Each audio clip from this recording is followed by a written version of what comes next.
You can earn revenue by selling more product to Asia and Korea and Japan and China. Then why would that becomes the revenue stream that helps justify the cost associated with carbon capture? So there's different ways to be able to go about doing this. But that revenue could do other things. That's the point, right? You made the pitch initially that it could build the roads, build the hospitals, build the schools, and now it's instead going to go to oil companies.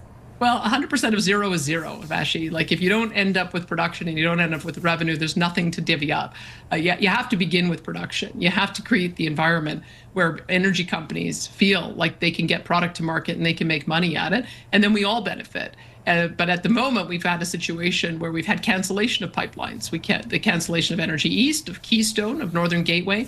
That would have generated 2.5 million barrels a day more of production than we have right now, which would have been $55 billion of revenue that we don't have to talk about who ends up getting what share. I don't want that situation to continue. We have to get these projects built, and then we can talk about what the relative amount is that should go to different levels of government, First Nations, the company itself. But I can tell you for certain, if none of these projects get off the ground, then we'll be in the same position that we have been for the last 10 years, watching missed opportunity go by. I just quickly point out, according to Statistics Canada, for the fourth consecutive year, production of crude oil and equivalent projects reached a record high in 2024, up 4.3% from 2023. I do really quickly want to turn to asking you about. I just want to say, we have an aspiration to double our production, and we could have been at already probably 6 to 7 to 8 million barrels a day. That's what I'm looking at. And why should we hold ourselves back when we know the world wants our products? This is the time for us to build them. Yeah, I guess I'm just countering the idea that things are destitute, or that nothing is being developed, or production is extremely capped. Like, the numbers bear out a different story. They're not perhaps as high as you and other people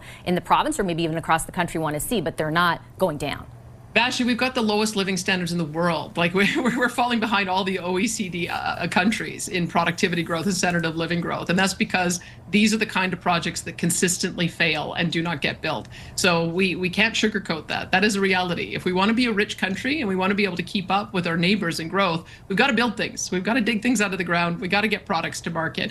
We can't keep on borrowing and borrowing and borrowing and watching the kind of situation that we've seen over the last 10 years develop. That is not what Albertans want. It's not what Canadians want. And so I think there needs to be a complete attitude adjustment about all of these projects, because we've lost a lot of opportunity across the board, across the country.